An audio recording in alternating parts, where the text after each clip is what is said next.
আউযু বিল্লাহি মিনাশ শাইতানির রাজিম। বিসমিল্লাহির রহমানির রহিম। রব্বি আউযু বিকা মিন হামাযাতিশ শায়াতিন ওয়া আউযু বিকা রব্বি আইয়াহদুরুন। আলহামদুলিল্লাহি রাব্বিল আলামিন। কৃতজ্ঞতা এই বিশ্ববাসীর সৃষ্টিকর্তা প্রতিপালকের প্রতি, যিনি আমাদেরকে এই ভোরবেলায় আরো একবার সামনাসামনি হবার সুযোগ করে দিয়েছেন। তার মহাগ্রন্থ আল কোরআন থেকে আমাদেরকে প্রতিনিয়ত পড়ে যাওয়ার সুযোগ করে দিচ্ছেন, পরস্পর বলাবলি করার সুযোগ করে দিচ্ছেন, শুনতে দিচ্ছেন এবং ভাবনা চিন্তা করতে দিচ্ছেন। এটা আমাদের প্রতি তার এক অপার অনন্ত করুণা। আর আমরা আমাদের এই ভোরবেলায় যে ধারাবাহিক পড়াটি পড়ছিলাম সূরা ফাতিহা থেকে, সেই পড়ায় আমরা গত ফজরের পাঠ পর্যন্ত সূরা আল বাকারা, কোরআন মজিদের দ্বিতীয় সূরার 188 নাম্বার আয়াত পর্যন্ত পড়েছিলাম। আজকে আমাদের পড়া শুরু হবে ঠিক তার পরবর্তী অংশ থেকে, 188, 189 আয়াত থেকে। তাহলে এই মুহূর্তে যারা সামনে আছেন, যারা দূরে আছেন, যারা দৃশ্যে আছেন এবং অদৃশ্যে আছেন, তাদের সকলকে আমার পক্ষ থেকে সালাম এবং শুভেচ্ছা জানাই।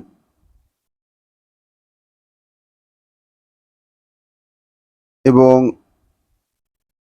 তাহলে দেরি না করে শুরু করা যাক পরম করুণাময় দয়ালু আল্লাহর পরিচয়ে। আয়াত 189, সূরা আল বাকারা। গতদিন আমরা সূরা বাকারার যে অংশটুকু শুরু করেছিলাম এবং পড়েছিলাম, সেটি ছিল কোরআন মজিদের যেই কিতাব অংশ, অর্থাৎ যে অংশটা আল্লাহর লিখিত বিধিবিধান, সেই বিধিবিধানের অংশ বিশেষ।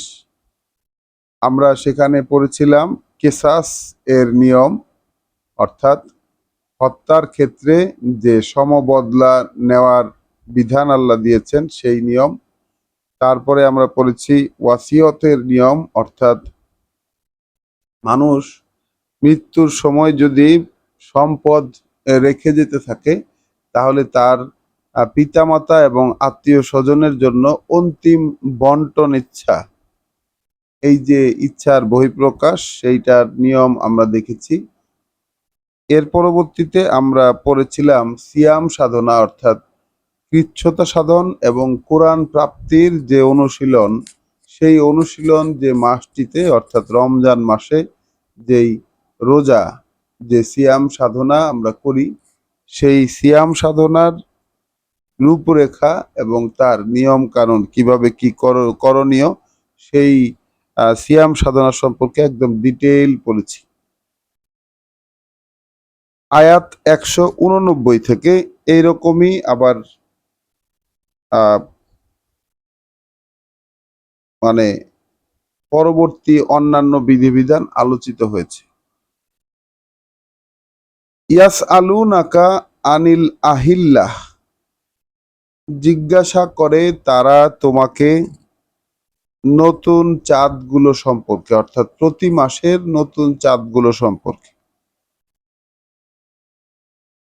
কুল, তুমি বলে দাও, হিয়া মাওয়া কিতু লিন্নাসে ওয়াল হাজ, তুমি বলে দাও যে ওটা সময় নির্ধারণী মানুষের জন্য, ওটা সময় নির্ধারণী মানুষের জন্য এবং হজের নির্ধারণী স্বরূপ। অর্থাৎ মানুষ যখন এই প্রতি মাসের নতুন চাঁদগুলো সম্পর্কে রাসূলের কাছে জিজ্ঞাসা করলো যে এগুলো কিসের জন্য, এই চাঁদগুলো কেন এরকম হয়, তখন আল্লাহ রাসূলকে বলতে বলেছেন যে তুমি বলে দেবে যে ওটা মানুষের সময় নির্ধারণী, অর্থাৎ মানুষ কিভাবে সময় গণনা করবে তার জন্য একটা নির্দেশক। ওয়াল হজ, এবং হজের নির্দেশক। হজ কখন হবে, কিভাবে, কোন সময়ে, এইটার নির্দেশক হচ্ছে এই চাঁদের কমা বাড়া, যে নতুন চাঁদগুলো হয়, সেই নতুন চাঁদগুলো সেই হজের নির্দেশক। তাহলে আমরা একটু চিন্তা করে দেখি যে আল্লাহ ওই চাঁদ এবং তার প্রতি মাসে যে নতুন রূপে আসা, প্রতি মাসে যে নতুন রূপে আসা, এই নতুন রূপে আসার উদ্দেশ্য কিন্তু দুটোই মানুষকে কেন্দ্র করে। তাদের উদ্দেশ্য দুটোই মানুষকে কেন্দ্র করে, এবং এটার একটা হচ্ছে সময় নির্ধারণী এবং আরেকটা হচ্ছে হজ।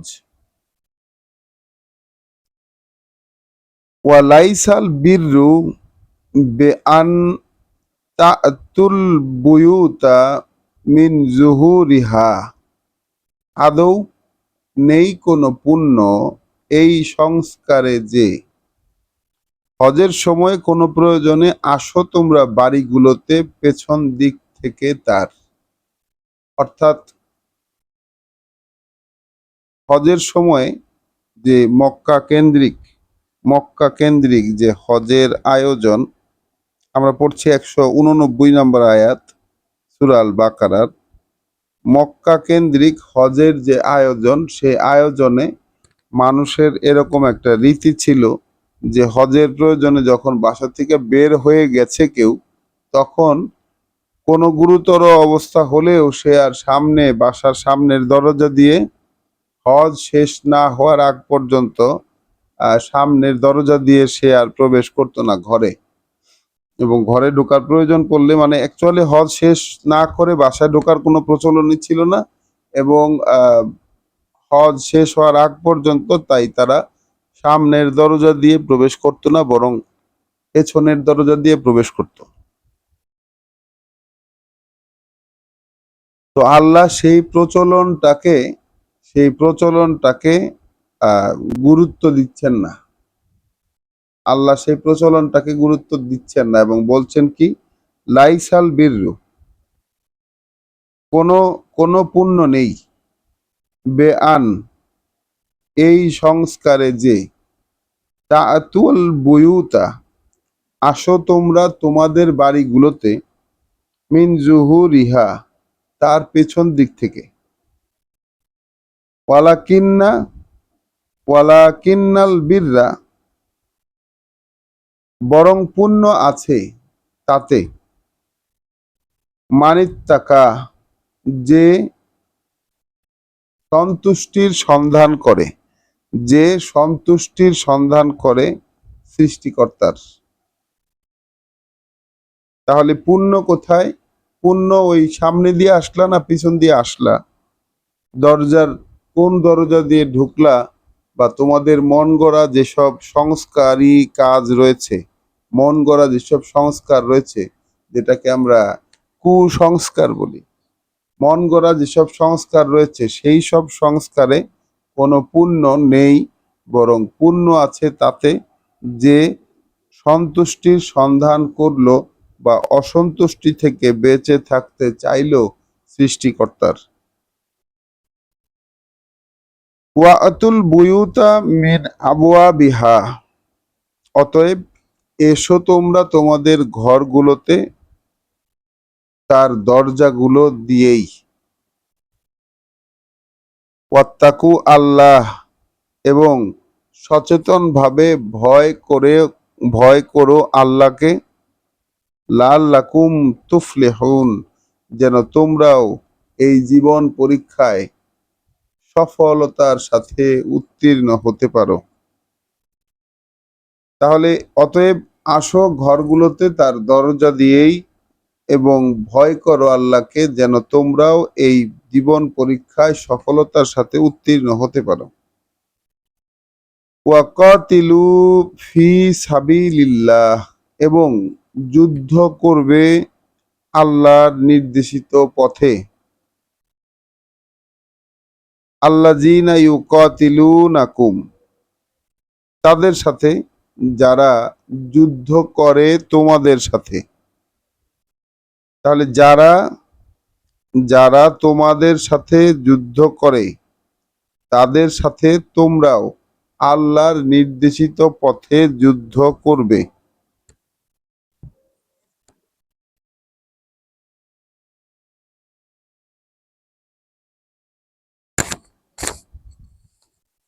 তাহলে আল্লাহ যুদ্ধ সংক্রান্ত কি নির্দেশ দিলেন? যে যারা তোমাদের সাথে যুদ্ধ করে তাদের সাথে তোমরা আল্লাহর নির্দেশনা অনুযায়ী আল্লাহর পথে যুদ্ধ করবে।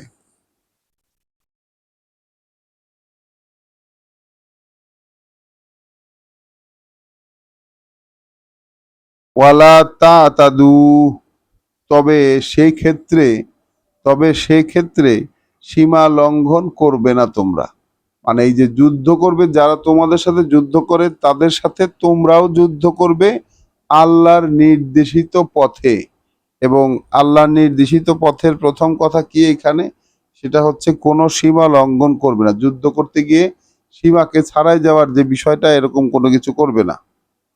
ইন্নাল্লাহা লা ইউহিব্বুল মুতাদিন, কার্যত আল্লাহ পছন্দ করেন না তাদেরকে যারা সীমা লঙ্ঘন করে।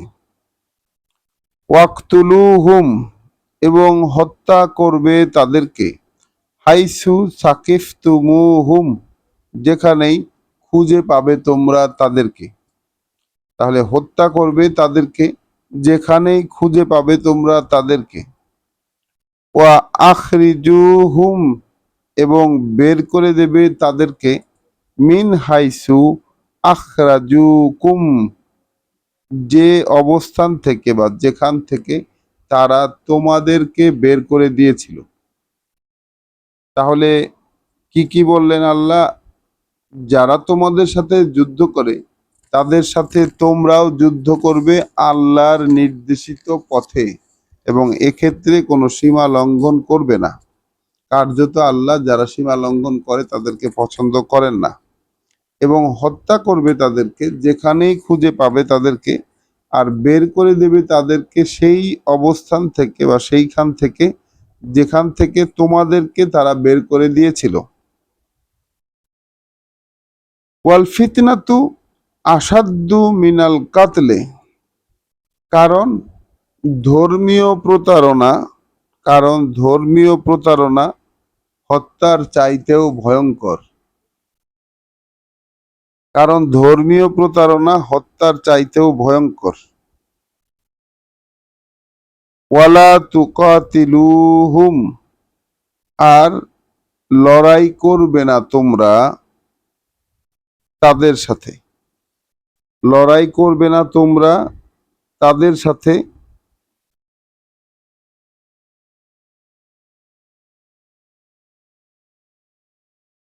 ইনদা মসজিদিল হারামে, সেই মসজিদুল হারামের কাছে। তাহলে মসজিদুল হারামের কাছে তোমরা তোমরা লড়াই করবে না তাদের সাথে মসজিদুল হারামের কাছে। হাত্তা ইউকাতিলুকুম ফিহে, সেই পর্যন্ত যতক্ষণ না তারা লড়াই করে তোমাদের সাথে সেইখানে। অর্থাৎ মসজিদুল হারামের কাছে নিজেরা আক্রান্ত হওয়ার আগ পর্যন্ত কোনোভাবেই লড়াইয়ে জড়ানো যাবে না।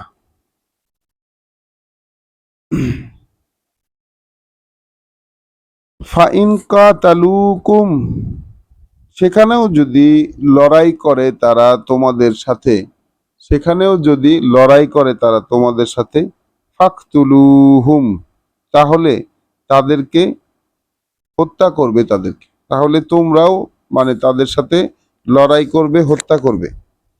কাযালিকা জাযাউল কাফিরিন, ওভাবেই দণ্ডিত করা হয়, ওভাবেই দণ্ডিত করা হয় অকৃতজ্ঞদেরকে।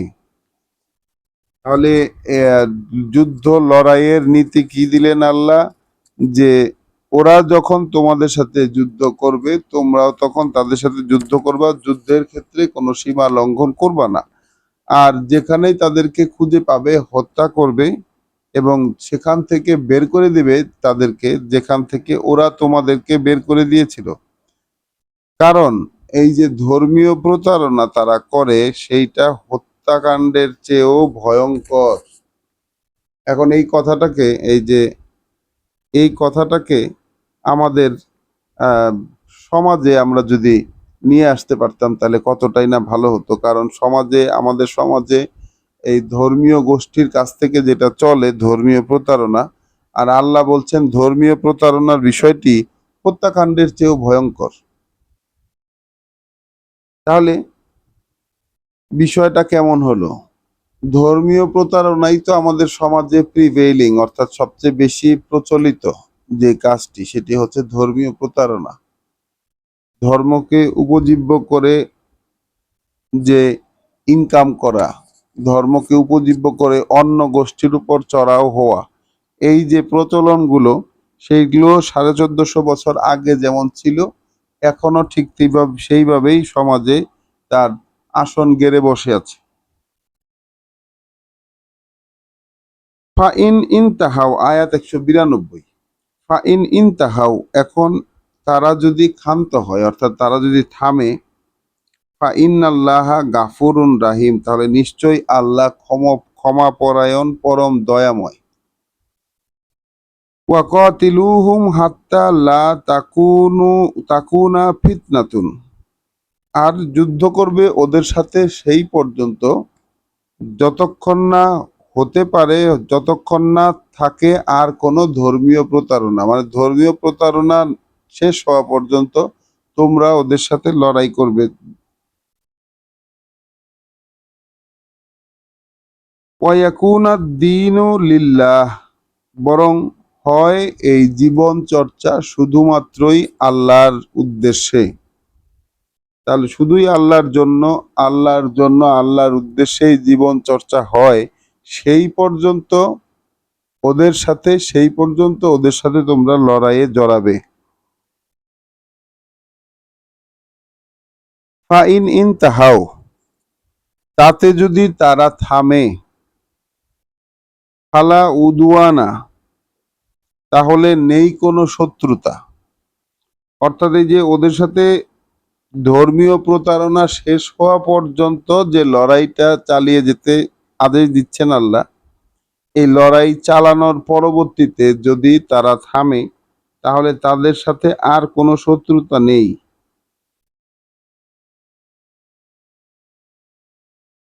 ইল্লা আলা জালিমিন, তবে শত্রুতা শুধু তাদের মোকাবেলাতে থাকে, শত্রুতা শুধু তাদের মোকাবেলাতে থাকে যারা জালেম, অর্থাৎ সর্বনাশ করেছে নিজেদের। তাহলে নিজেদের সর্বনাশের আয়োজন যারা করেছে, শত্রুতা শুধুমাত্র তাদের সাথে থাকতে পারে।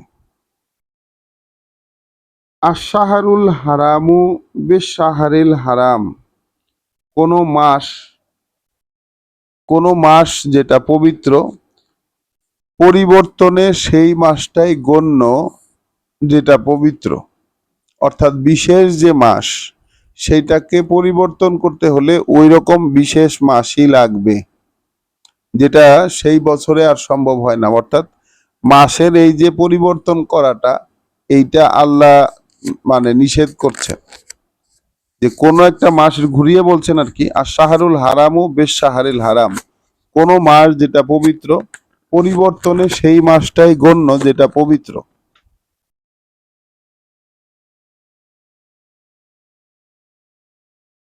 ওয়াল হুরুমাতু কিসাসুন, যেহেতু নিষিদ্ধতাগুলো মানে প্রতিবিধানের ভারসাম্য স্থাপক, যেহেতু নিষিদ্ধতাগুলো ভারসাম্য স্থাপক, অর্থাৎ যেই জিনিসগুলোকে আল্লাহ না করেছেন, যে জিনিসগুলোকে করতে নিষেধ করেছেন, যেগুলোকে বিশেষত্ব দিয়েছেন, যে সময়গুলোকে, যে স্থানগুলোকে, আহ, যেগুলোকে বিশেষত্ব দিয়েছেন, সেইগুলো হচ্ছে ভারসাম্য স্থাপক। ভারসাম্য স্থাপক কিসাস, অর্থাৎ প্রতিবিধান, প্রতিবিধান করার ভারসাম্য স্থাপক। ফমানে এতাদা, তাহলে যেই বাড়াবাড়ি করবে আলাইকুম, তোমাদের উপর, তাহলে যেই বাড়াবাড়ি করবে তোমাদের উপর, ফা তাদু আলাইহে, তাহলে চড়াও হবে তোমরাও তাদের উপর। তাহলে কেউ যদি তোমাদের সাথে বাড়াবাড়ি করে, তাহলে তোমরাও চড়াও হবে তাদের উপর। ওয়াত্তাকু আল্লাহ, এবং এক্ষেত্রে দুঃখিত, ফাতাদু আলাইহে বেমিসলে মা এ তাদা আলাইকুম, তাই যেই বাড়াবাড়ি করবে তোমাদের উপর, তাহলে চড়াও হবে তোমরাও তাদের উপর সেই রকম যতটা অনাচার সে করেছে তোমাদের সাথে।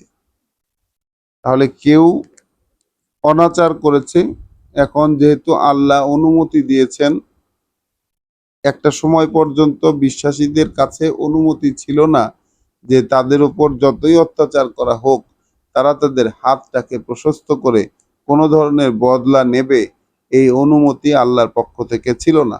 এর পরবর্তীতে অনুমতি এসে গেছে। যেহেতু নিষিদ্ধতাগুলো প্রতিবিধানের ভারসাম্য স্থাপক, তাহলে যেই তোমাদের সাথে, তাহলে এখন প্রতিবিধানের অর্থাৎ বদলা নেওয়ার যেই নিয়মটা আল্লাহ দিলেন সেটা কি, যেই তোমাদের উপর বাড়াবাড়ি করবে তাহলে তোমরাও তাদের উপর চড়াও হতে পারবে সেই রকম যতটা অনাচার তারা করেছে তোমাদের সাথে। ওয়াত্তাকু আল্লাহ, বরং ভয় পাবে আল্লাহকে সচেতনভাবে, যেন মাত্রা ছাড়িয়ে না যায়।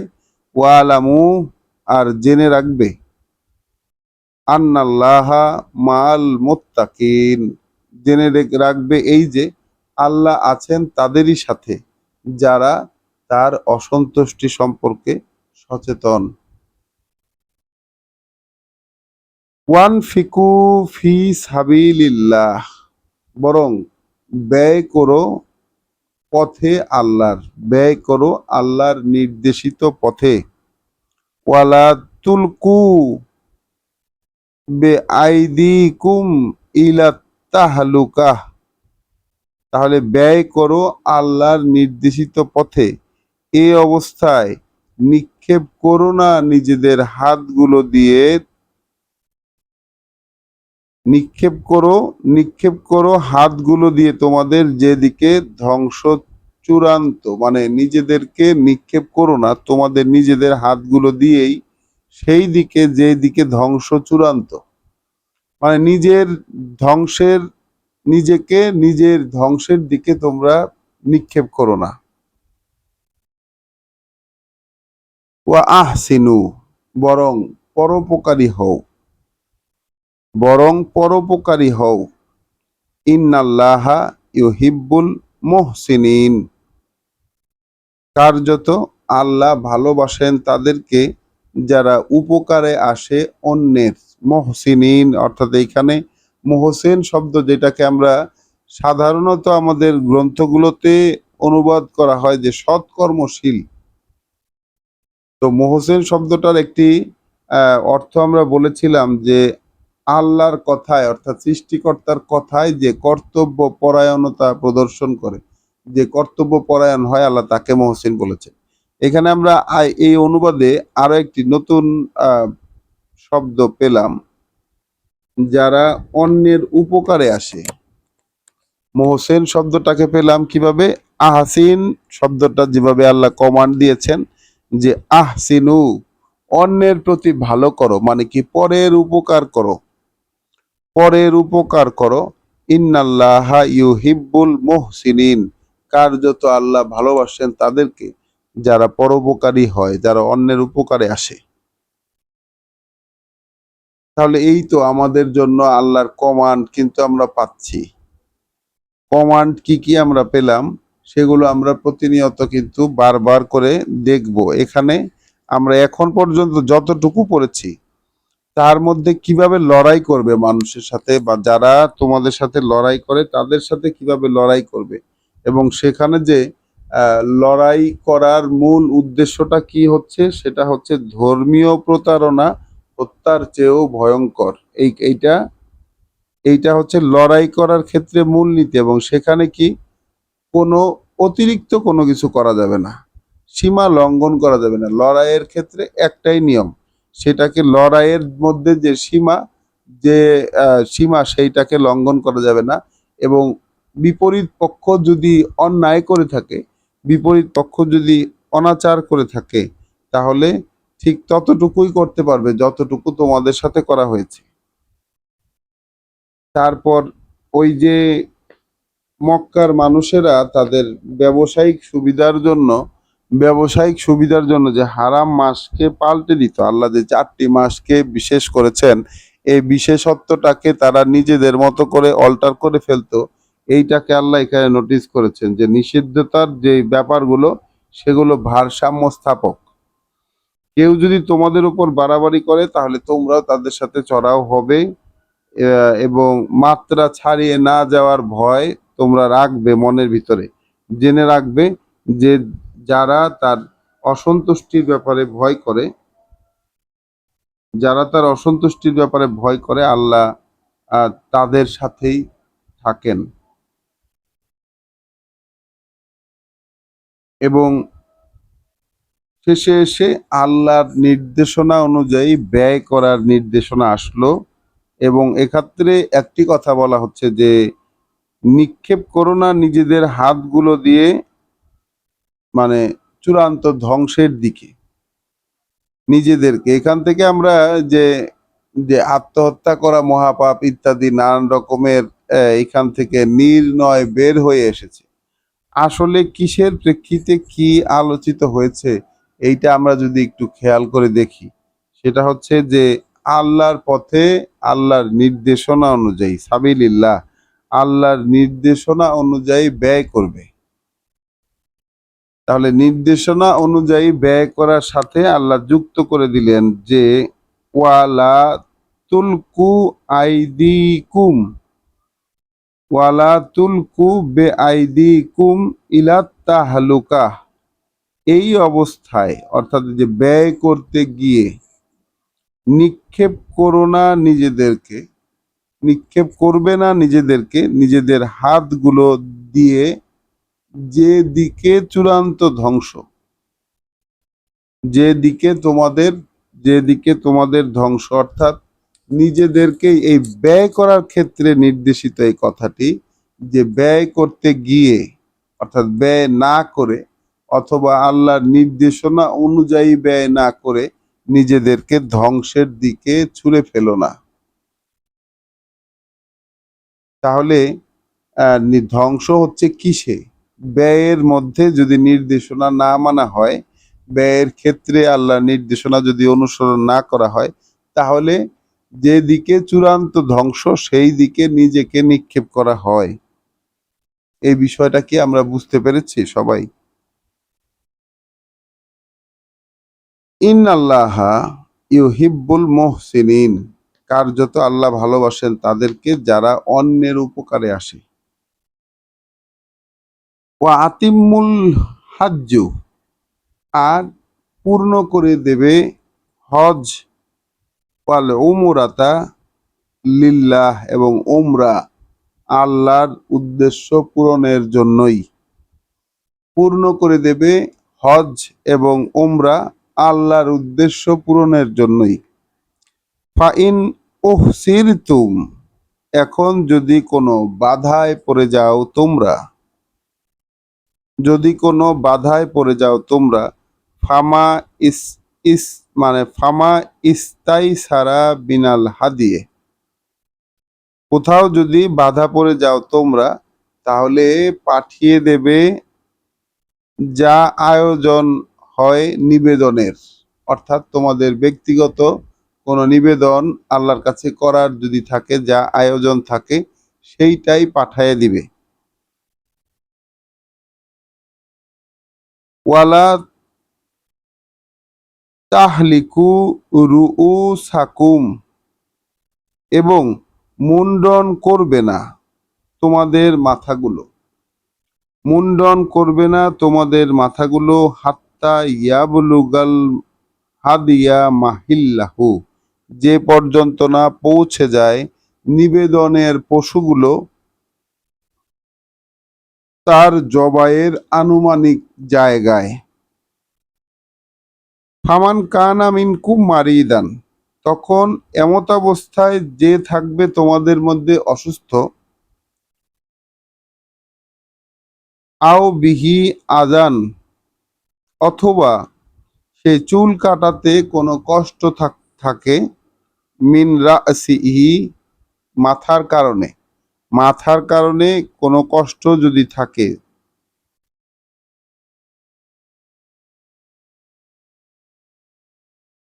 ফাফিদিয়াতুন মিন সিয়ামিন, তাহলে দায় মুক্তি তাহলে তার দায় মুক্তি হবে রোজা রেখে। তাহলে মাথা কামাইতে যদি কারো কোনো অসুবিধা থেকে থাকে কোনো অসুস্থতার কারণে, তাহলে তার দায় মুক্তি নেবে সে রোজা রেখে। আও সদাকাতিন, অথবা দান করে। আও নুসুকিন, অথবা কোনো ধরনের এই মানে কোরবানি, অর্থাৎ এই যে উৎসর্গের আয়োজন করে। ফাইজা আমিনতুম, আর যখন তোমরা নিরাপদ হয়ে যাবে। ফামান তামাত্তা ফামান তামাত্তা বিল উমরাতে, তাহলে যখন তোমরা নিরাপদ হয়ে যাবে তখন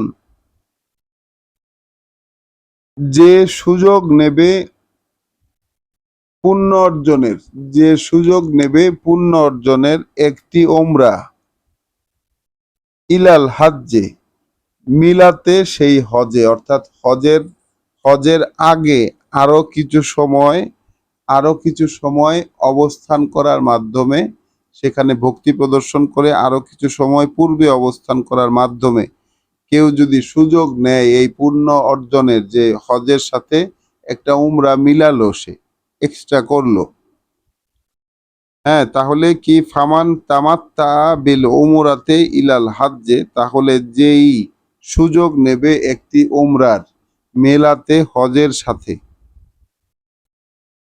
ফামা ইস্তাই সারা মিনাল হাদি, তাহলে মানে যাই সম্ভব আয়োজন করা তার পক্ষে, সেই নিবেদনের, যা কিছুই নিবেদনের আয়োজন করা তার পক্ষে সম্ভব হয় সেটা সে করবে।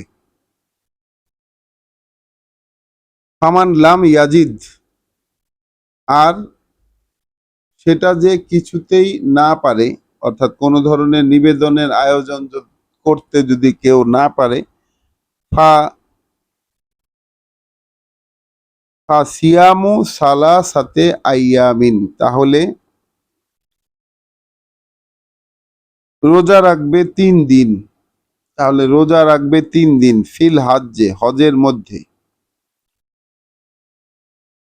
ওয়া সাবআতিন ইজা রজাআতুম, এবং 7টি রোজা করবে যখন তোমরা ফিরে আসবে।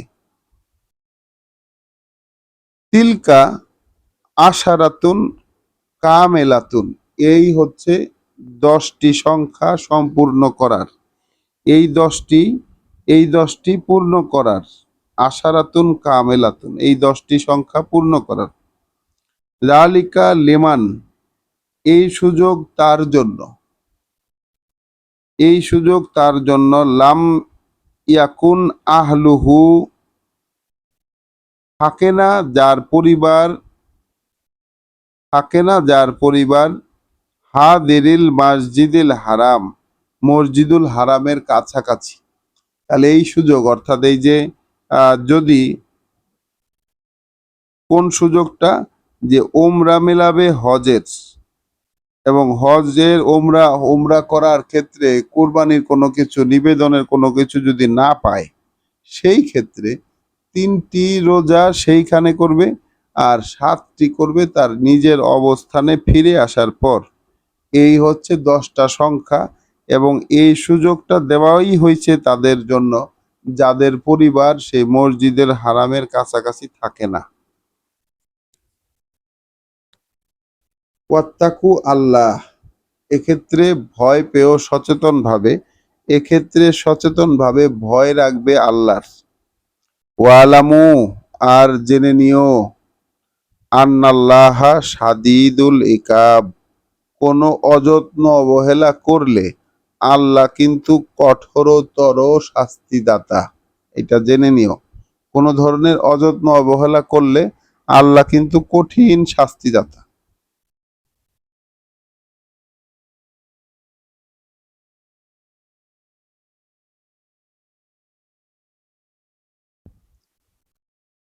আল হাজ্জু আশহুরুন মালুমাত, এই হজ কয় মাস ব্যাপী সকলেরই তা জানা।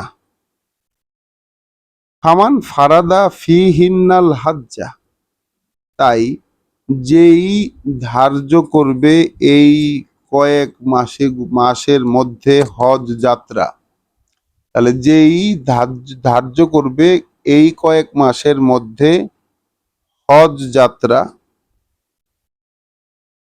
ফালা রফাসা ওয়ালা ফুসুকা, তাহলে না স্ত্রী সহবাস আর না কোনো উচ্ছৃঙ্খলতা, ওয়ালা জিদালা ফিল হাজ্জে, আর না কোনো ঝগড়া বিবাদ হজ পালনের সময়ে, হজ পালনের মধ্যে। তাহলে কেউ যদি, এটা আল্লাহ সেই কানেক্টিং রোডের দিকে ইঙ্গিত করছেন, অর্থাৎ আমরা যদি একটা সেতুর সাথে তুলনা করি এই ব্যাপারটাকে, যে একটা সেতু যতটুকু লম্বা থাকে তার চেয়ে তার সাথে যুক্ত করার জন্য যে রাস্তাটার আয়োজন করা হয়, কানেক্টিং রোড বা ফিডার রোড বলে যেটাকে, সেইটা সেই সেতুর দৈর্ঘ্যের চেয়েও বেশি হয়। তাহলে আল্লাহ বলছেন যে হজের মাসগুলো সবার জানা, ঠিক আছে, সবার জানা। তো সেই মাসগুলোর মধ্যে যে কেউ নিজের জন্য ধার্য করবে বা অবশ্য কর্তব্য করবে যে হজে যাত্রাটা, তাহলে সেখানে আর স্ত্রী সংসর্গ করবে না সে, এটা নিষেধ তার জন্য, এবং কোনো ধরনের উচ্ছৃঙ্খলতা করবে না, আর না কোনো ঝগড়া বিবাদ করবে হজ পালনের মধ্যে। অর্থাৎ যখন থেকে সে নিজের উপর ধার্য করলো তখন থেকে এগুলা বন্ধ। স্ত্রী সংসর্গ, উচ্ছৃঙ্খলতা, কোনো ধরনের ঝগড়া বিবাদ। ওয়ামা তাফআলু মিন খাইরিন, এছাড়া যাই করবে তোমরা পুণ্য অর্জনে, এছাড়া যাই করবে তোমরা পুণ্য অর্জনে, ইয়া আলামহু, আল্লাহ জেনে নেবেন সেটা আল্লাহ।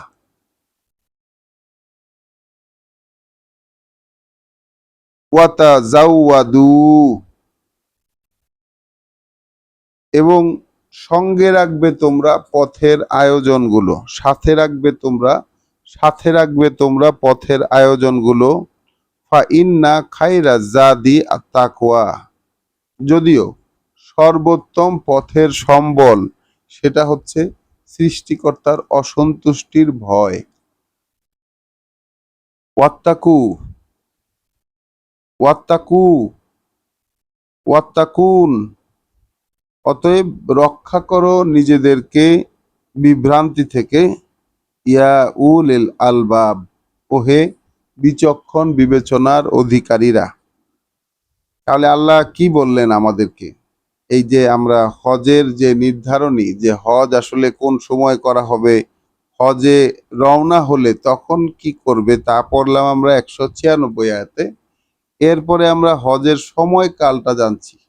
হজের সময়কাল আল্লাহ বলছেন যে সবার জানা, এবং এখানে বলেছেন মাস সমূহ, আশহুরুন, মাস সমূহ। তাহলে হজের মাস সমূহ, হজের তাহলে একাধিক মাস রয়েছে। তো সেই মাসগুলোর সংজ্ঞা আল্লাহ দেন নাই, বলেছেন সবাই জানে এটা, কোন কোন মাসে হজ হয় সেটা সবাই জানে। তো কেউ যদি সেই মাসসমূহে নিজের জন্য হজ করাটা অবশ্য কর্তব্য হিসাবে ধার্য করে, তাহলে তার জন্য স্ত্রী সহবাস, উচ্ছৃঙ্খলতা এবং ঝগড়া বিবাদ হজের মধ্যে এইটা নিষেধ করে দেওয়া হলো। এইগুলো ছাড়া যা কিছু করবে তোমরা পুণ্য অর্জনে সেটা আল্লাহ জেনে নেবেন, এবং হজের ক্ষেত্রে সঙ্গে রাখবে নিজের পথের পাথেয়গুলো, পথের যা প্রয়োজনীয় জিনিস সেইটা সঙ্গে রাখবে। যদিও সর্বোত্তম পথের সম্বল হলো সৃষ্টিকর্তার অসন্তুষ্টির ভয়।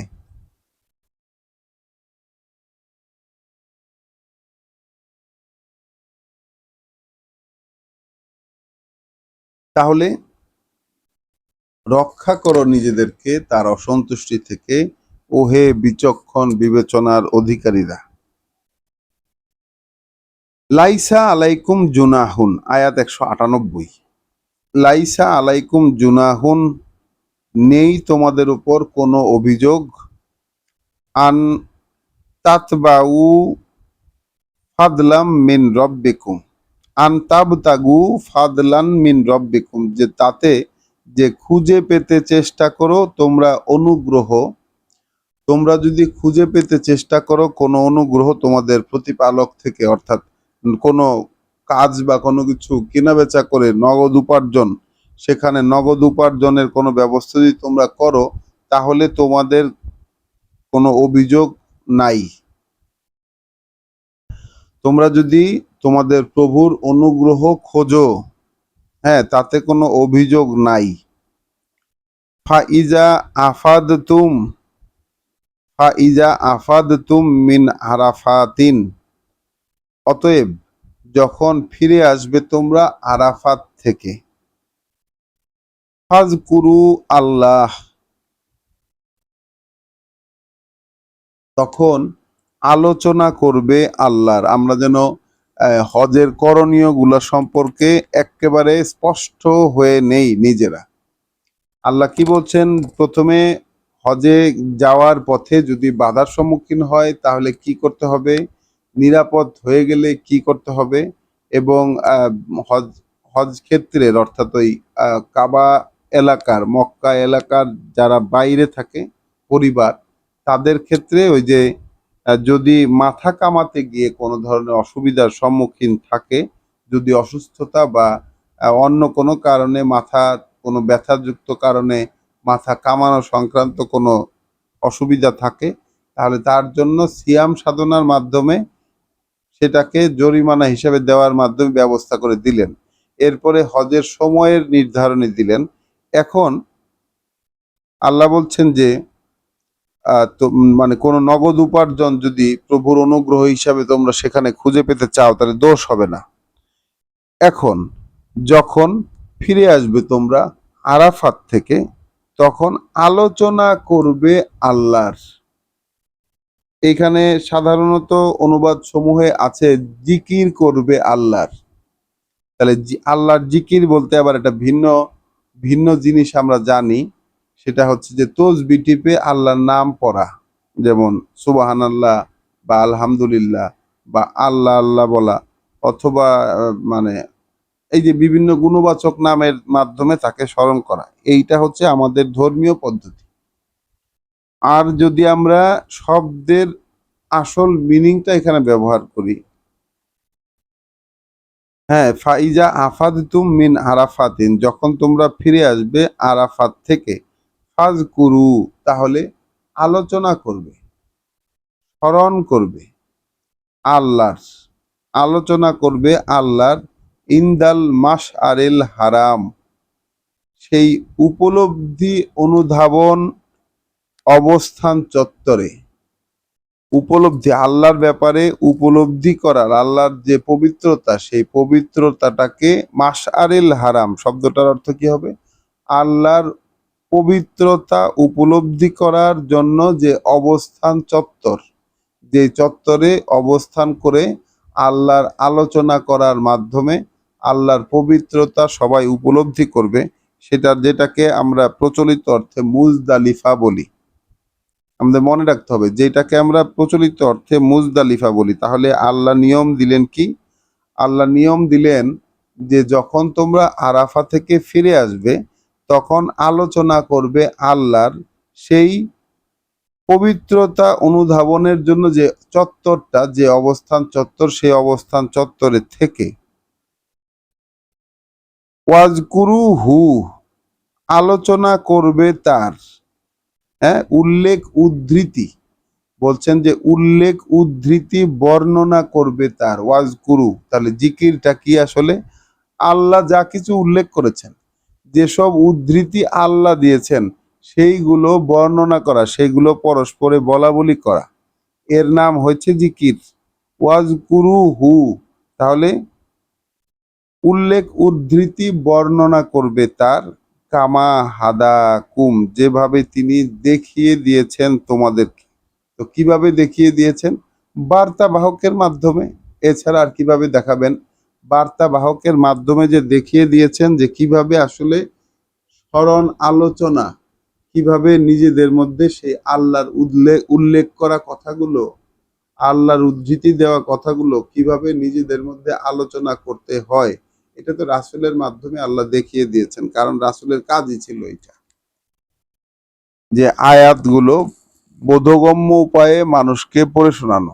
এটাই তো রাসূলের কাজ ছিল।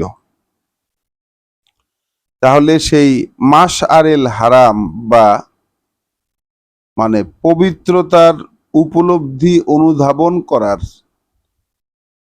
আমি আমি আমাকে আল্লাহ পাপ মুক্ত করলেন বা পবিত্র করে দিলেন, বা আল্লাহ যে পবিত্র, আল্লাহ যে সীমাবদ্ধতা মুক্ত, সেইটাও আমি উপলব্ধি করব যে অবস্থান চত্বরে, যেটাকে আমরা মুজদালিফা বলি, আরাফাত থেকে সেখানে ফিরে এসে আসলে কাজ কি, সেটা হচ্ছে আল্লাহর যে উদ্ধৃতি বর্ণনা করা, আল্লাহর কোরআন, আল্লাহর দেওয়া কিতাবের বিভিন্ন কথা, সেইগুলো মানে বোধগম্য উপায়ে পরস্পরে আলোচনা করা, এটাই হচ্ছে কাজ। তো এই কাজটা হজে হয় বলে আমার মনে হয় না, এর কোনোটাই হয় না। ওই আরাফাত থেকে ফিরে এসে মাশারিল হারামে মানুষ পরস্পরকে কোরআনের কথা শেয়ার করে না একে অপরের সাথে। ওখানে সবাই আলাদা আলাদা হয়ে যার যার মতো নামাজ পড়ে, যার যার মতো তসবি টিপে, যার যার মতো বসে বসে ধ্যান করে। তো কোরআনে এত স্পষ্ট নির্দেশনা থাকা সত্ত্বেও এই জায়গায় এই কাজগুলো কেন হয় না, এইটা আমার জানা নেই। ওয়া ইন কুনতুম মিন কাবলিহি লামিনাদ দল্লিন, মানে আল্লাহ তো বলছেন যে উল্লেখ উদ্ধৃতি বর্ণনা করবে যেভাবে তিনি তোমাদেরকে দেখিয়ে দিয়েছেন। আমরা বললাম যে তার বার্তাবাহকের মাধ্যমে দেখিয়ে দিয়েছেন, বার্তাবাহকের মাধ্যমে। তো যেহেতু ছিলে তোমরা একটু আগেও তাদেরই মধ্যে অন্তর্ভুক্ত যারা ভ্রষ্টাচারী, অর্থাৎ ভুল পথের পথিক যারা, তাদের মধ্যেই কিছুক্ষণ আগ পর্যন্ত তোমরা অন্তর্ভুক্ত ছিলে। অর্থাৎ রাসূল যে পর্যন্ত তোমাদেরকে পড়ে পড়ে শুনিয়ে, এই যে তোমাদের পড়ে শোনানোর মাধ্যমে তোমাদের মধ্যে যে পরিবর্তনের সূচনা করেছেন, ঠিক আগ পর্যন্ত তোমরা ছিলা বিভ্রান্ত, বিভ্রান্ত লোকদের মধ্যে অন্তর্ভুক্ত।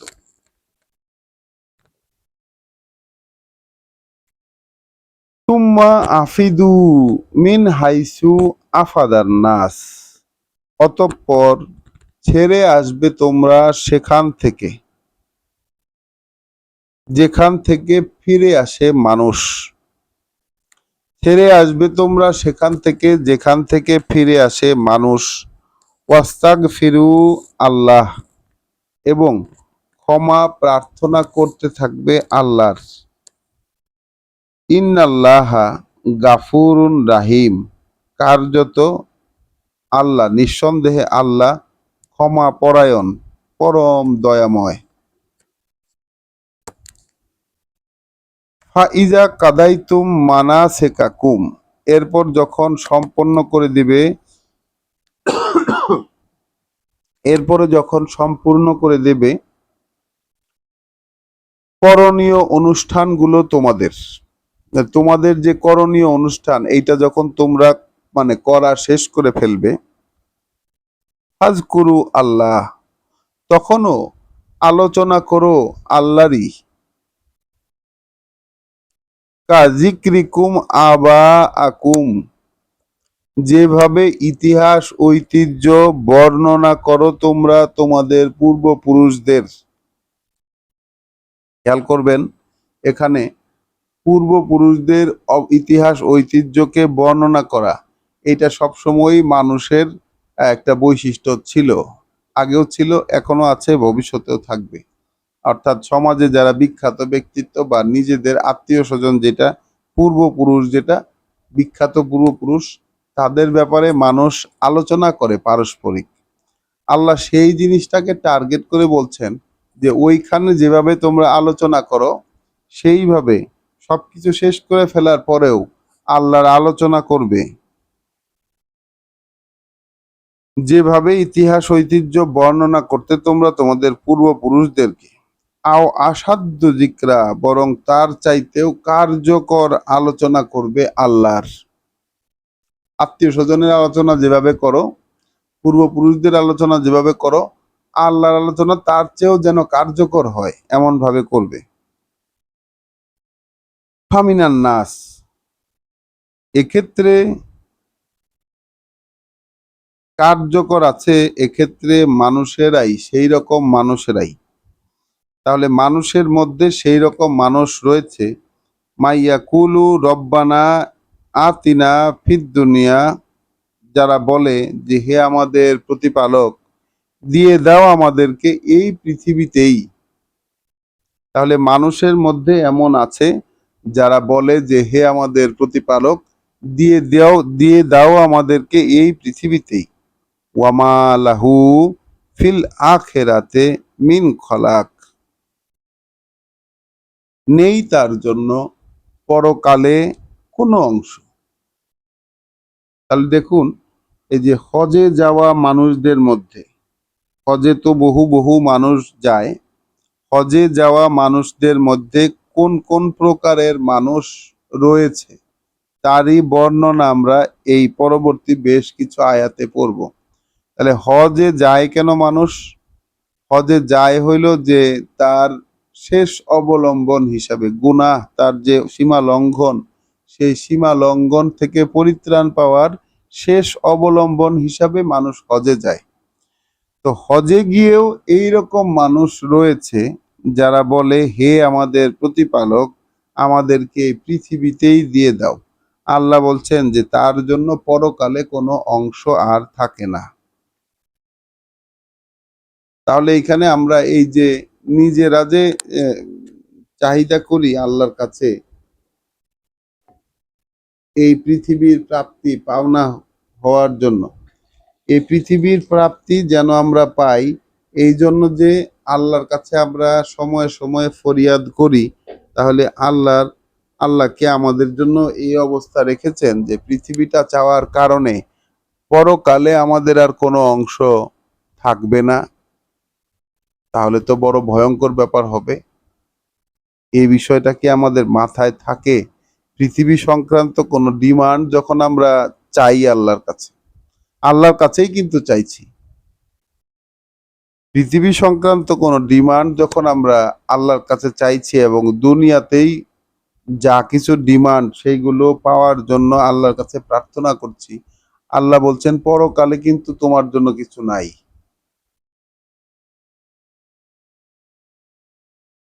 ওয়ামিনহুম মাইয়া কুলু রব্বানা আতিনা ফিদ দুনিয়া হাসানাতান, আবার আছে মানুষের মধ্যে তারাও যারা বলে হে আমাদের প্রতিপালক, দাও আমাদেরকে এই পৃথিবীতে এক সুসংগতি।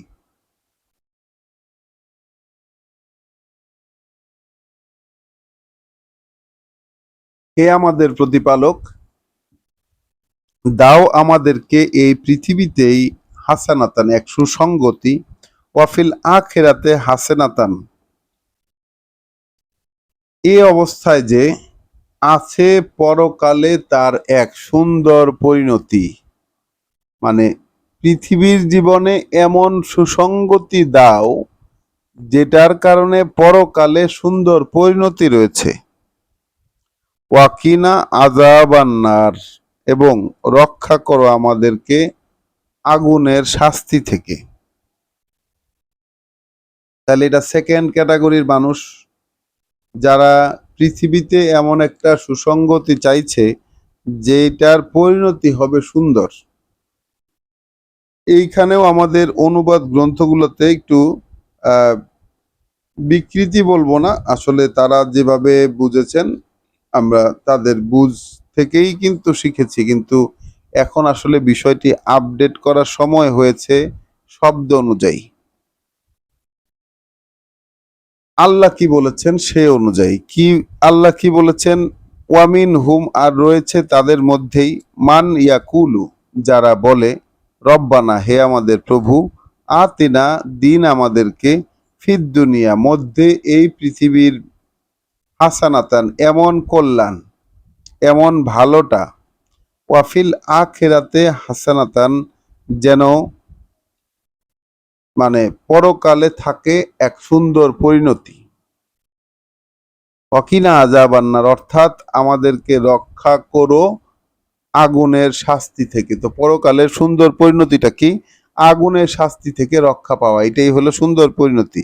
তাহলে দুনিয়ায় যেন এমন কিছু দেন যেন পরকালে ওই সুন্দর পরিণতিটা আমার সিকিউর থাকে, ওইটা যেন হয় পরিণতিটা।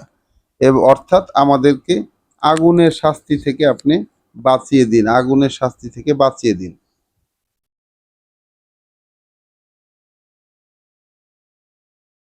উলাইকা, ওই রকম যারা, লাহুম নাসিবুম মিম্মা কাসাবু, তাদের জন্য অংশ থাকবে তার, যা তারা উপার্জন করেছে। তাহলে এর আগে যেই অংশটার কথা আল্লাহ বললেন, যে মানুষ চাচ্ছে, প্রার্থনা করছে তার প্রভুর কাছে যে হে প্রভু আমাদেরকে পৃথিবীতেই দিয়ে দাও, আল্লাহ বলছেন তাদের জন্য কিন্তু কোনো অংশ নাই পরকালে। আর এইখানে যারা পৃথিবীতে এমন সুসংগতি চাইছে যেন পরকালের পরিণতিটা সুন্দর হয়, এই রকম প্রার্থনা যাদের, আল্লাহ বলছেন তাদের জন্য অংশ আছে সেইটার, যা তারা কর্মের মাধ্যমে উপার্জন করবে, যা তারা কর্মের মাধ্যমে উপার্জন করবে সেই অংশটুকুই থাকবে তাদের। ওয়াল্লাহু সারিউল, দুঃখিত, ওয়াল্লাহু সারিউল হিসাব, আল্লাহ ক্ষিপ্রতর হিসাব নেওয়ার ক্ষেত্রে। এই আয়াতটার মধ্যে আমরা একটু বলার বিষয় আছে, এই কারণে যে আমাদের প্রচলিত অনুবাদের মধ্যে এইখানে আমাদেরকে যেন এইভাবে বোঝানো হয়েছে যে দুনিয়াতেও ভালো জিনিসটা দেও, আখিরাতেও যেন ভালো হয়, এরকম। মানে এইখানেও দুনিয়াতেও আমার জীবনটা যেন আরামায়েশে মোটামুটি স্বাভাবিকভাবে কাটে, এবং পরকালেও যেন আমার ভালোটাই পাওনা হয়, এরকমটা। যেমন আমাদের, যেমন আলেম যারা বড় বড়, তাদের ক্ষেত্রে এই রকমটাই আমরা দেখি যে দুনিয়াতে ভালো থাকা, দুনিয়াতে কি গরিব হয়ে থাকতে হবে কিনা, বা আলেমেরা যে এরকম বক্তৃতা করে টাকা নিয়ে তাদের, এবং এই যে ধর্মীয় কার্যকলাপ প্রদর্শনের মাধ্যমে যে তাদের অর্থ উপার্জন, এই অর্থ উপার্জনের মাধ্যমে তারা দুনিয়াতেও ভালো থাকবেন, এবং তাদের ধর্মীয় কাজকর্ম করার কারণে যেহেতু প্রিচিং করেন তারা, সেহেতু পরকালেও তাদের অবস্থানটা ভালো হবে। এই যে বিষয়টা, আল্লাহ কিন্তু এমন বলেন নাই। আল্লাহ মানুষের সেই চাওয়াটার কথা বলছেন যে পরকাল সিকিউরড হবে, দুনিয়াতে এই রকম একটা সুসংগতি দেন, অর্থাৎ পরকালে শাস্তি থেকে, মানে আগুনের শাস্তি থেকে আমাদেরকে বাঁচান। সর্বোপরি চাহিদা হচ্ছে এইটা। তো এই ক্ষেত্রে আল্লাহ বলছেন তারা যা কর্ম করবে, যা উপার্জন করবে, সেইটারই অংশ তারা পাবে। আল্লাহ হিসাব দিতে খুব দ্রুত হিসাব নেন। ওয়াজকুরু আল্লাহ, আর আলোচনা করবে তোমরা আল্লাহরই, ফি আইয়ামিম মাদুদাত, দিন কয়টাতে, যেটা নির্ধারিত। অর্থাৎ ওই যে মিনায় অবস্থানের যে 3 দিন, সেই দিন কয়টাতে তোমরা আল্লাহরই আলোচনা করবে। এখন হজে গিয়া তো আমরা আল্লাহর আলোচনা করি না, না সেটা সেন্ট্রালি হয়, না সেটা নিজস্ব ভাষাভাষীর মধ্যে হয়। মানে সেখানে গিয়ে তো আল্লাহর কোনো আলোচনা সেখানে হয় না। আলোচনা তো নিজেদের, নিজেরা নিজেরা নামাজ পড়ে, আর নিজেরা নিজেরা জিকির করে, নিজেরা নিজেরা আরবিতে কোরআন তেলাওয়াত করে, এই হইলো সেখানে গিয়ে কাজ হয়। নফল নামাজ পড়ে যে যত পারে তত বেশি। আল্লাহ বলছেন আল্লাহর আলোচনা করার জন্য। কোনটা আসলে করণীয়, কোনটা করণীয়, তো আল্লাহ কিভাবে আলোচনা করতে হবে সেটাও কিন্তু নির্দেশনা দিয়ে দিয়েছেন। আমরা কিন্তু পড়েছি যে আহ, যখন তোমরা ফিরে আসবে, এই সেখানে উল্লেখ উদ্ধৃতি করবে আল্লাহর, উল্লেখ উদ্ধৃতি বর্ণনা করবে আল্লাহর, যেভাবে তিনি তোমাদেরকে দেখিয়ে দিয়েছেন। অর্থাৎ রাসূলের যে কাজটা ছিল মানুষকে পড়ে শোনানো, আল্লাহ তো রাসূলকে কেন রেখেছেন আমাদের সামনে, রাসূলের দায়িত্বগুলার কথা এই কোরআনে কেন বলেছেন, যেন মানুষ রাসূল সম্পর্কে ভুল না বোঝে। কারণ রাসূল সম্পর্কে ভুল বোঝানো হবে, এটাই স্বাভাবিক। যে কোনো রাসূল সম্পর্কে তার পরবর্তী জেনারেশন সেই রাসূলদের সম্পর্কে নানান ভুল কথা, নানান কথা এই প্রচলন ঘটান, বলে থাকেন। যেমন আমাদের আমাদের পূর্ববর্তী যিনি রাসূল ছিলেন, হযরত ঈসা ইবনে মরিয়ম আলাইহিস সালাতু ওয়াস-সালাম।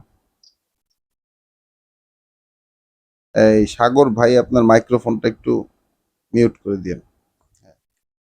তার নামে এখন ইদানিংকার গবেষণায় যেটা বলে যে তার যিনি বাইবেল লিখেছেন, বুক অফ পল, অর্থাৎ যে পল সাহাবী ছিলেন, তার কথিত সাহাবী, তিনি তার সাথে আদৌ ঈসা ইবনে মরিয়মের কখনো দেখাই হয়নি। অথচ যে বাইবেলটা প্রচলিত, সেই বাইবেলটা লেখা হচ্ছে পলের। তাহলে যে ব্যক্তির সাথে ঈসা ইবনে মরিয়মের কখনো দেখাই হয়নি, তিনি ঈসার নামে কিতাব লিখেছেন, তাহলে ব্যাপারটা কেমন হলো?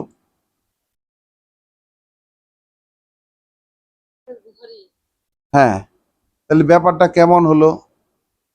তাহলে এটা সব ধর্মেই কিন্তু, বা সব ক্ষেত্রেই নবী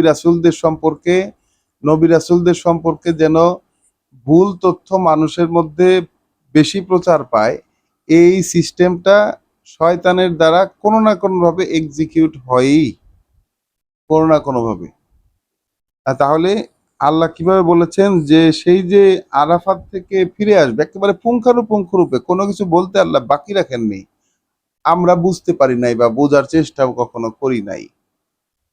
আরাফাত থেকে যখন ফিরে আসবে, তখন আলোচনা, উল্লেখ, মানে কি উল্লেখ উদ্ধৃতি, যেটা আল্লাহ বলছেন উল্লেখ উদ্ধৃতি করবে। আল্লাহ যে উল্লেখ দিয়ে দিয়েছেন কোরআনে, যে উদ্ধৃতি আল্লাহ দিয়ে দিয়েছেন কোরআনে, সেইটা তোমরা করবে যেভাবে তোমাদেরকে তিনি দেখিয়ে দিয়েছেন। এখন আল্লাহ কিভাবে দেখিয়ে দিলেন, এইটা তো আমাদেরকে, মানে কোরআন পড়লেই জানা যায়। যে ওই যে আমরা কয়েক আয়াত আগেই কিন্তু পড়ে এসেছি। একটু আমরা এই জায়গায় একটু পিছনের দিকে না তাকালে হচ্ছে না, যে আল্লাহ আসলে কিভাবে আমাদেরকে দেখিয়ে দিয়েছেন। আহ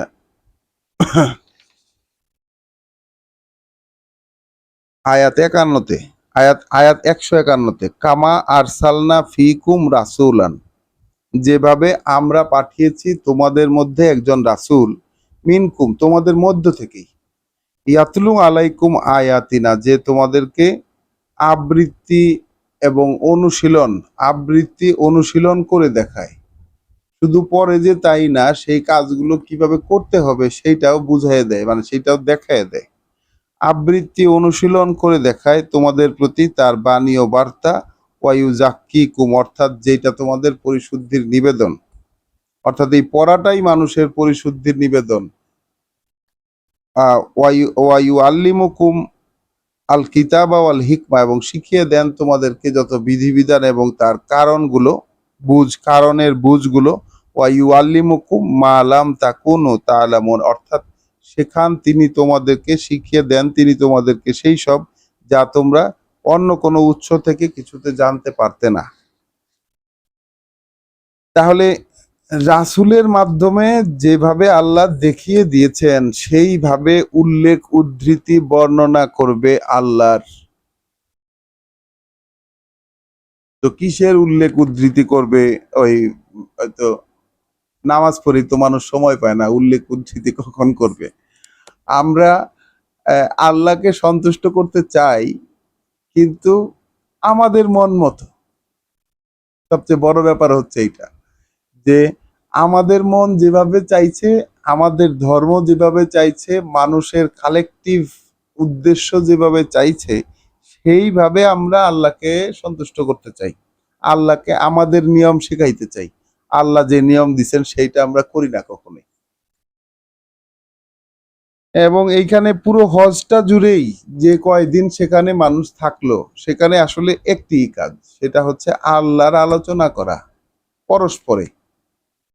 এই কারণেই ওখানে কিন্তু একা থাকার জন্য নয়, হজে গিয়ে মানুষ সেই পার্সোনালাইজড হয়ে যায়, প্রত্যেকে নিজ নিজ ধান্দায় ব্যস্ত থাকে। তো হজ তো পার্সোনাল কাজ করতে যাওয়ার জন্য নয়, তাহলে এত মানুষ একত্র কেন হবে? যদি সেখানে একত্রিত হয়ে পার্সোনাল কাজই করতে হয়, অর্থাৎ পার্সোনাল ইবাদত করতে হয়, পার্সোনাল নামাজ পড়তে হয়, পার্সোনাল সেই কি বলবো এটাকে, নফল নামাজ যদি মানুষ পড়তে ওখানে যায়, তো নফল নামাজ পড়তে এত দূরে এত কষ্ট করে যাওয়ার দরকারটা কি? যেটা আল্লাহ কাজ হিসেবে দিয়েছেন, যে এত দূর দূরান্ত থেকে বিভিন্ন জায়গা থেকে বিভিন্ন কমিউনিটি যাবে সেখানে, করবে হচ্ছে আল্লাহর আলোচনা পরস্পরের সাথে। তবেই তো সেখান থেকে নতুন কোনো কিছু জানার বেরিয়ে আসবে মানুষের, এবং রিয়েল পরিশুদ্ধিটা হবে মানুষের, হওয়ার সম্ভাবনা থাকবে। তাহলে সেইখানে দুই রকম মানুষ দেখলাম আমরা। একদল মানুষ চাইতেছে যে পৃথিবীতেই দিয়ে দাও। তো কত রকম পাওনা মানুষ চায় হজে যাওয়ার, হজে গিয়ে যে এইটা দাও সেইটা দাও, পৃথিবীতে যা কিছু পাওনা সেটা দাও। আল্লাহ বলেছেন তাদের জন্য পরকালে কিন্তু কোনো অংশ নাই। আবার একদল মানুষ আছে যারা বলছে যে আমাদেরকে এখানে এই পৃথিবীতে এমন সুসংগতি দিন যেন পরকালের পরিণতিটা সুন্দর হয়, অর্থাৎ আমাদেরকে আগুনের শাস্তি থেকে বাঁচান। আল্লাহ তাদের জন্য বলেছেন যে তারা যা তারা উপার্জন করবে সেইটা থেকে অংশ পাবে। আল্লাহ খুব দ্রুত হিসাব নেন। তো তোমরা আলোচনা করবে আল্লাহর সেই নির্ধারিত দিন কয়টাতে। আর ফামান তাআজ্জালা ফি ইয়াউমাইনে, সেটা যে ত্বরান্বিত করবে দুইটা দিনে, দুই দিনে, অর্থাৎ এই যে মিনায় অবস্থানের জন্য যে 3 দিন, সেটাকে কেউ যদি কারো যদি সময় কম থাকে তাহলে সে যদি 2 দিনে এটা করে, ফালা ইসমা আলাইহে, তাহলে তার পাপ হবে না তার। ওয়ামান তাআখারা, আর যে থেকে যায়, অর্থাৎ কেউ যদি সেখানে অবস্থান করতে থাকে, ফালা ইসমা আলাইহে, তবেও কোনো পাপ তার উপর বর্তাবে না। লিমান ইত্তাকা, এই আয়োজন তার জন্য যে ভয় পাবে, মানে সচেতন ভাবে ভয় পাবে আল্লাহকে। ওয়াত্তাকু আল্লাহ, অতএব তোমরা সচেতন ভাবে ভয় করো আল্লাহকে। ওয়ালামু, আর জেনে নিও, আন্নাকুম ইলাইহে তুহশারুন, যে তোমরা তার সামনেই জড়ো হতে যাচ্ছ। এখানে মানে একটু বাড়তি কথা বলা, যেমন হয়েছিলে আরাফাতে, যেমন হয়েছিলে আরাফাতে, অর্থাৎ ওই যে আরাফাতে, এটাকে আরাফাতের যে একত্রিত হওয়া মানুষের, এই একত্রিত হওয়াটাকে ওই কেয়ামতের দিনে, অর্থাৎ যেই দিন সবাই তার সামনে দাঁড়াবে, সেই দিনেরই একটি রিহার্সাল হিসাবে অনেকে বলতে চান যে জেনে রাখো এটাই যে তোমরা তার সামনে গিয়ে জড়ো হতে যাচ্ছ। এটাকে এইখানে এসে এই জড়ো হবার মাধ্যমে তোমরা স্মরণ করো এই বিষয়টাকে। ওয়ামিনান নাস, আর আছে মানুষের মধ্যে সেও, মা ইয়া জিবুকা কৌলুহু, মুগ্ধ করে দেয় যার কথা তোমাকে। তাহলে মানুষের মধ্যে এই ধরনের মানুষ আছে যার কথা তোমাকে মুগ্ধ করে দেয়। ফিল হায়াতের দুনিয়া, এই পৃথিবীর জীবন সম্পর্কে যেসব কথা, তাহলে পৃথিবীর জীবন রিলেটেড যেসব কথা, এমন মানুষ আছে পৃথিবীর জীবন সংক্রান্ত কথাবার্তা দিয়ে তোমাকে একেবারে মুগ্ধ করে দেয়।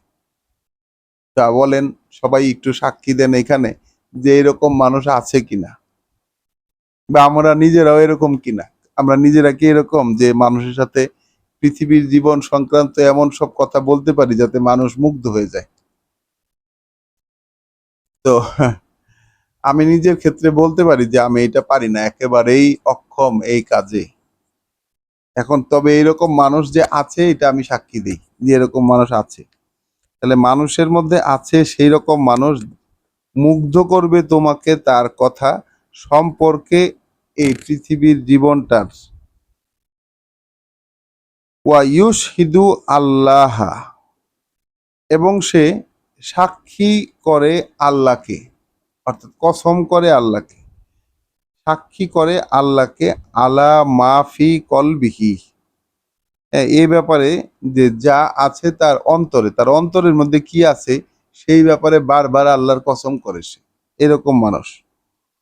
ওয়া হুয়া আলাদ্দুল খিসাম, আল্লাহ বলছেন সে কিন্তু তর্ক যুদ্ধে তোমার তুখোর প্রতিপক্ষ।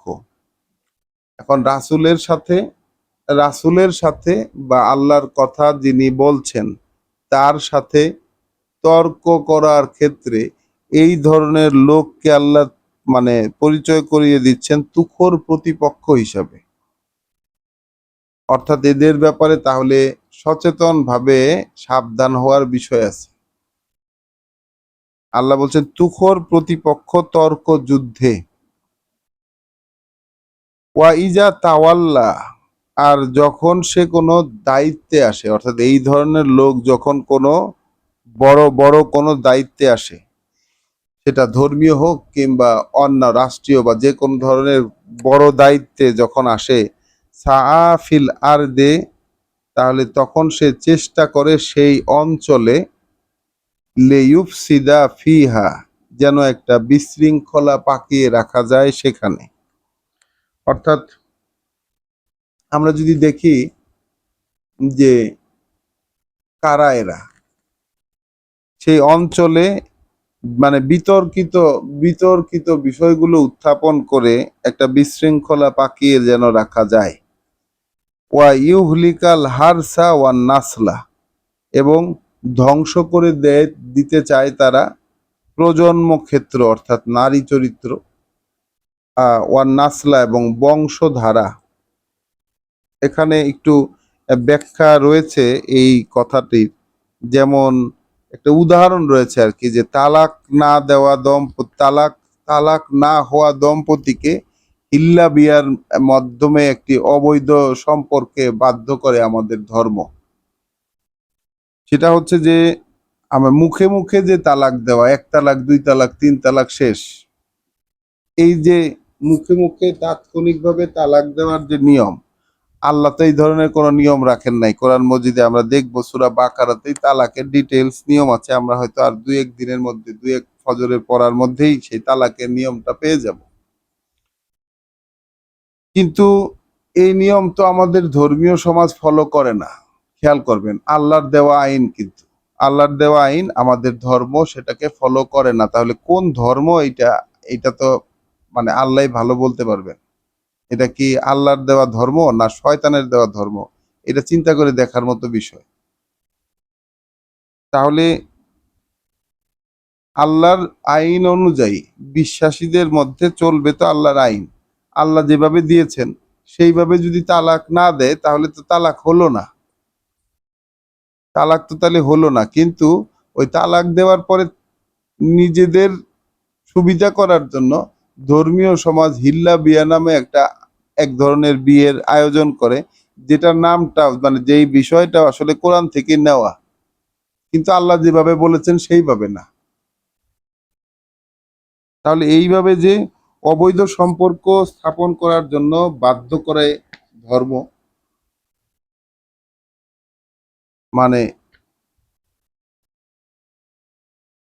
যে কিতাবহীন যে ধর্ম আমাদের, সেই ধর্মের ভিত্তিহীন যেই সব গল্পগুজব এবং মাসলা মাসায়েলের দিয়ে আমাদের এবং আমাদের যেই আহ, ধর্ম সভা যেগুলোকে বলে ওয়াজ মাহফিল, সেই ওয়াজ মাহফিলের মধ্যে নারীদেরকে নিয়ে হীন নীচ বিভিন্ন আলাপ আলোচনা, কুরুচিপূর্ণ আলাপ আলোচনায় তার নারীদেরকে কোণঠাসা করার চেষ্টা করা।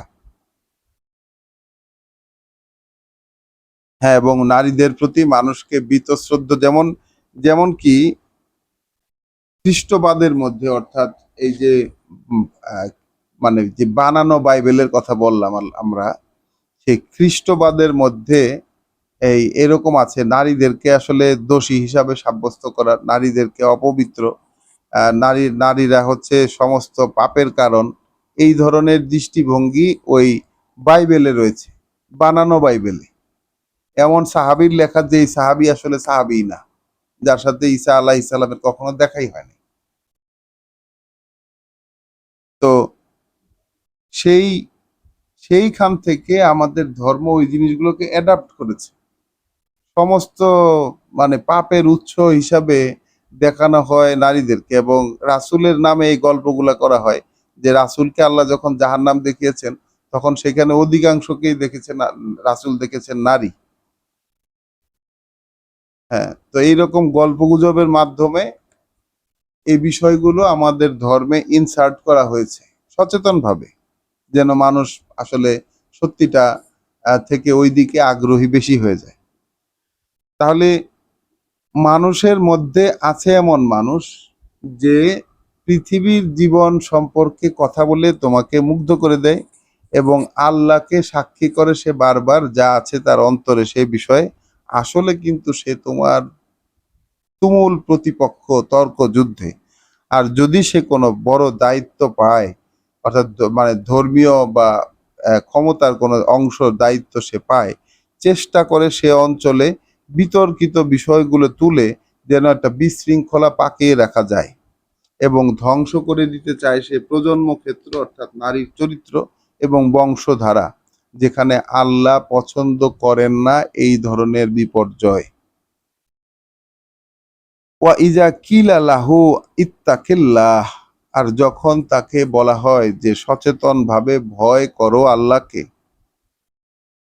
আখাজাতহুল ইজ্জাতু বিল ইসমে, ধরে রাখে তার অবস্থানের অহমিকা তাকে পাপ করাতেই।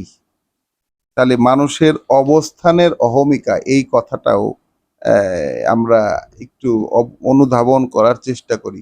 ইজ্জাত যেটা, আমার যে অবস্থান সেই অবস্থান সংক্রান্ত অহমিকা, এবং এই অহমিকাটা আমাকে দিয়ে যা যা করায় ওটা কিন্তু পাপ। তাহলে অবস্থানের অহমিকা, ব্যক্তিগত অবস্থানের অহমিকা সম্পর্কে আমরা সচেতন থাকি, এটা আমাদের সচেতন হওয়ার জায়গা। আল্লাহ এটাকে কিন্তু নোটিস করেছেন। আখাজাতুহুল ইজ্জাতু বিল ইসমে, তাহলে তার অবস্থানের অহমিকা ধরে রাখে তাকে পাপ করতেই। ফাহাসবুহু জাহান্নাম, তাহলে যথেষ্ট যথোচিত যথোচিত প্রাপ্য হয়ে যায় তার নরক জাহান্নাম। ওয়ালা বেএসাল মিহাদ, আর ভয়ঙ্কর সে ঠিকানা। ওয়ামিনান নাস, আর আছে মানুষের মধ্যে সেও, মাই ইয়াশরি নাফসাহু, যে বিক্রি করে দিতে চায়, দিয়েছে সে নিজেকে, যে তার নিজেকে বিক্রি করে দিয়েছে ইবতেগা মারদাতিল্লাহ, খুঁজে পেতে যত সন্তুষ্টি আল্লাহর। তাহলে আল্লাহর সন্তুষ্টি খুঁজে পেতে সে নিজেকেই বিক্রি করে দিয়েছে।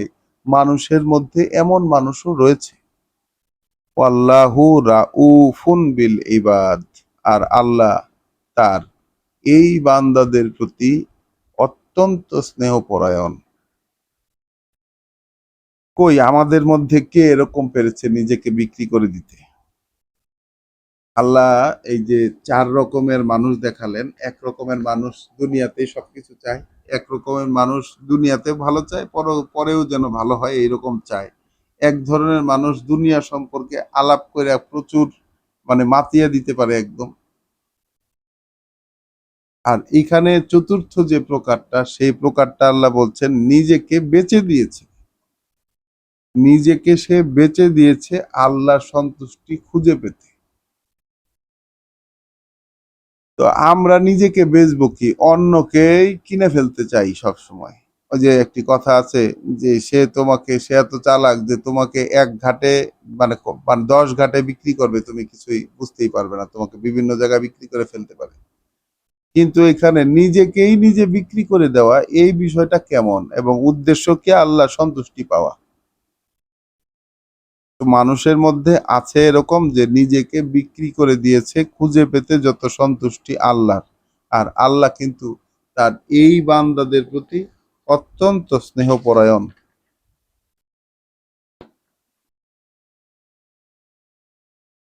ইয়া আইয়ুহাল্লাযীনা আমানু, ওহে যারা এনেছো বিশ্বাস, ইদখুলু ফিস-সিলমে কাফাতান, প্রবেশ করো আত্মসমর্পণে পরিপূর্ণভাবে। তাহলে এই যে আধা কেচরা একটু চাইলাম, একটু করলাম, এইরকম ভাবে আল্লাহ মানে আল্লাহ বিশ্বাসীদেরকে এইরকম ভাবে আসলে চাচ্ছেন না। বিশ্বাসীদেরকে কমান্ড করলেন কি, যে তোমরা প্রবেশ করো আত্মসমর্পণে পরিপূর্ণভাবে।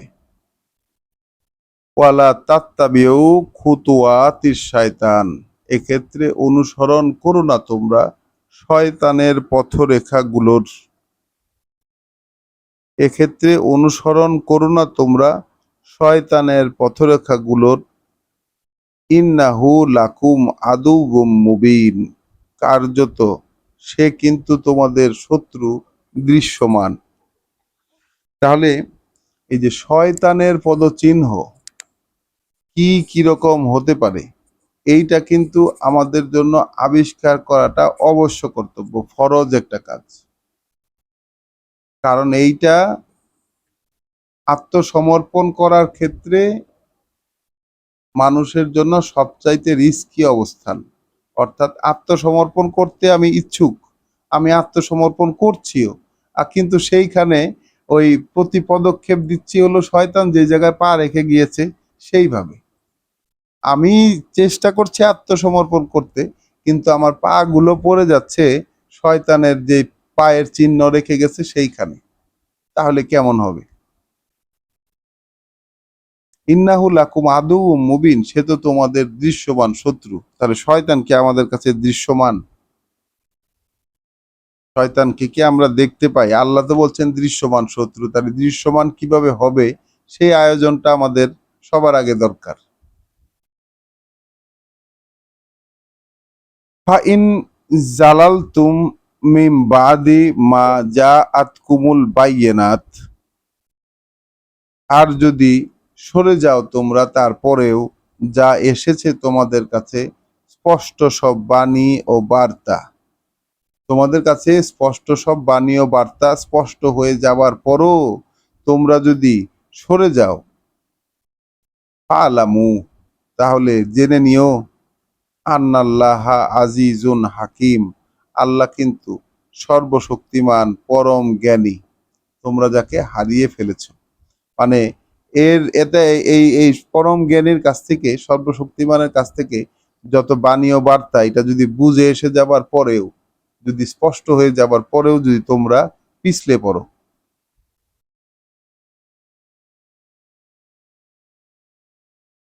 হাল ইয়ানজুরুন, তাহলে কিসের অপেক্ষায় আছে এই লোকেরা?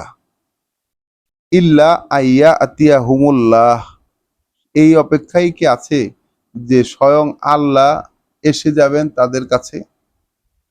ফি জুলালিম মিনাল গামামে, ওই ঘোর ঘনঘটা, মেঘেদের ওই ঘোর ঘনঘটা নিয়ে, মেঘের ঘোর ঘনঘটার মধ্যে আল্লাহ এসে যাবেন। ওয়াল মালা ইকাতু, এবং এসে যাবে ফেরেস্তারাও। ওয়া কুদিয়াল আমর, এবং এই পরীক্ষার আয়োজনটা শেষ হয়ে যাবে। এই পরীক্ষার আয়োজনটা শেষ হয়ে যাবে, এটাই কি, তাই এই অপেক্ষাতেই কি তারা আছে? ওয়াইলাল্লাহে তুরজাউল উমুর, যেখানে আল্লাহর সামনেই ফিরিয়ে নিয়ে যাওয়া হচ্ছে এখানে ঘটিত সকল বিষয়। আলহামদুলিল্লাহ, আমরা এই 210 নাম্বার আয়াত পর্যন্ত আজকে পড়লাম। খুবই চমৎকার। আমার ইচ্ছা করছে না, আমি ইচ্ছা করছে যে আরো চালিয়ে যাই পড়া, কিন্তু আল্লাহর আদেশ যে একটু থেমে থেমে বরঞ্চ অল্প অল্প প্রসঙ্গ নিয়ে আমাদের পড়া চালিয়ে যাওয়া উচিত, যেন আমাদের প্রসঙ্গ ক্রমে, মানে আমরা যদি যেন এত বেশি না পড়ি যে সামনে এগিয়ে যাওয়াই হয় শুধু, আমরা বরঞ্চ প্রতি পড়াতেই যেন আমরা পেছনে কি পড়ে এসেছি এটা যেন আমাদের স্মরণে থাকে।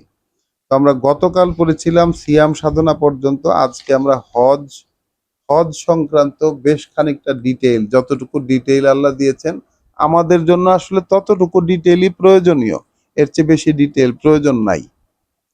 আলহামদুলিল্লাহি রব্বিল আলামিন। রব্বানা লা তুজিগ কুলুবানা বাদা ইজ হাদাইতানা ওয়া হাব লানা মিন লাদুনকা রাহমা ইন্নাকা আনতাল ওয়াহ্হাব। রব্বানা লা তুআখিজনা ইন নাসিনা ওয়া আখতানা রব্বানা লা তাহমিল আলাইনা ইসরান কামা হামালতাহু আলাল্লাযিনা মিন ক্বাবলিনা ওয়ালা তুহাম্মিলনা মা লা তাকাতা লানা বিহি ওয়া'ফু আন্না ওয়াগফির লানা ওয়ারহামনা আনতা মাওলানা ফানসুরনা আলাল কওমিল কাফিরিন। হে আমাদের প্রভু, আমাদেরকে আমরা যদি করতে গিয়ে ভুল করি, আমরা যদি করতে ভুলে যাই, তাহলে আপনি আমাদেরকে পাকড়াও করবেন না। আপনি আমাদের উপর এমন কোনো বোঝা চাপিয়ে দিয়েন না, যেমন বোঝা আপনি আমাদের পূর্ববর্তীদের উপর চাপিয়েছিলেন। আমরা বইতে পারি না এরকম কোনো বোঝা আমাদের উপরে দিয়েন না, বরং আমাদেরকে ক্ষমা করে দিন, আমাদের উপর থেকে অভিযোগ উঠিয়ে নিন এবং যারা আপনার আহ্বান অগ্রাহ্য করে তাদের বিপরীতে থাকা অবস্থায় আমাদেরকে সাহায্য করুন। আসসালামু আলাইকুম ওয়া রাহমাতুল্লাহ।